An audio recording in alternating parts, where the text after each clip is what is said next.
如果顾西城知道了事情真相，恐怕我就没有机会留在神龙集团了。只有破坏了他们之间的感情，我才有可能得到顾西城。可是，这要怎么做呢？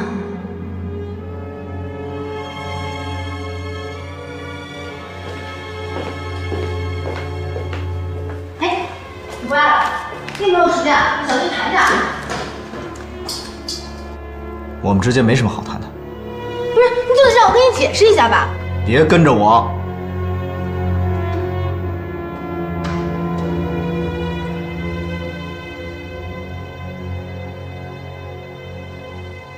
什么？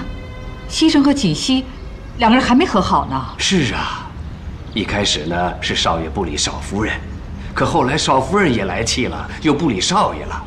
哎呦，现在两个人都把对方看作是空气，都不肯先低头啊。其实这事儿啊，根本就怨不得锦溪，西城跟他斗什么气呀？嗨，少爷还不知道南宫琉璃的事儿，所以现在还闹着误会呢。他还不知道啊？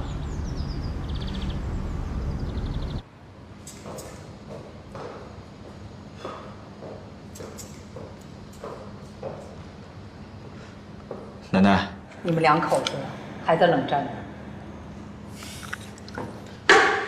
别提他了，一想到他不问青红皂白就到别人家里去大闹，我就来气。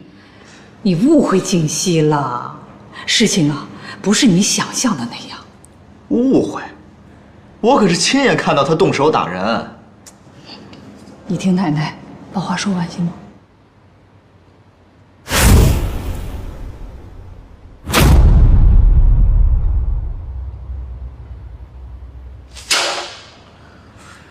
真想不到南宫琉璃这么阴险狠毒。这下你明白了吧？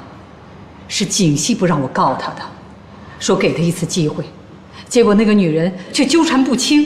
当时锦溪啊也是气极了。西城啊，锦溪可是个心地善良的孩子，你不能误解了她。